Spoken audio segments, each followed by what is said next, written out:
আরে দোস্ত, কি দোস্ত? মন খারাপ করে বসেছিস জানা?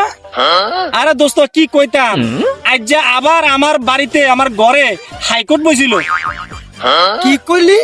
তোর ঘরের মধ্যে হাইকোর্ট বসিল? তো জজ কে ছিল? আরে দোস্ত, আমার ঘরে আমার বউ হইছে জজ আর আমি হইছি আসামি।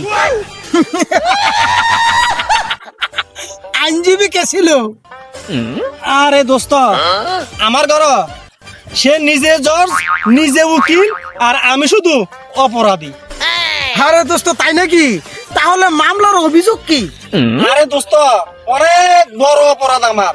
আমি নাকি তার মেসেজে আমার একটা মেসেজ করছে, আমি এই মেসেজের রিপ্লাই নাকি 5 মিনিট দেরি করে দিছি। এটা আমার অপরাধ। হ্যাঁ দোস্ত, তাহলে তো এটা জঘন্য অপরাধ। আচ্ছা, এই অপরাধের শাস্তি লাস্টে কি রায় করলো? আরে দোস্ত, এই অপরাধের এমন শাস্তি দিয়েছে আমারে, আমি নাকি সারাদিন চুপ থাকতে হইব। আরে দোস্ত, এই শাস্তি তো তোর জন্য বোনাস। আরে দোস্ত, বোনাস না, সমস্যা হলো আবার কি জানোস তুই? চুপ থাকলো আবার দোষ। হ্যাঁ, তাই তো দোস্ত বলি, বউর কোডে সব রায় শুধুই স্বামী দোষী।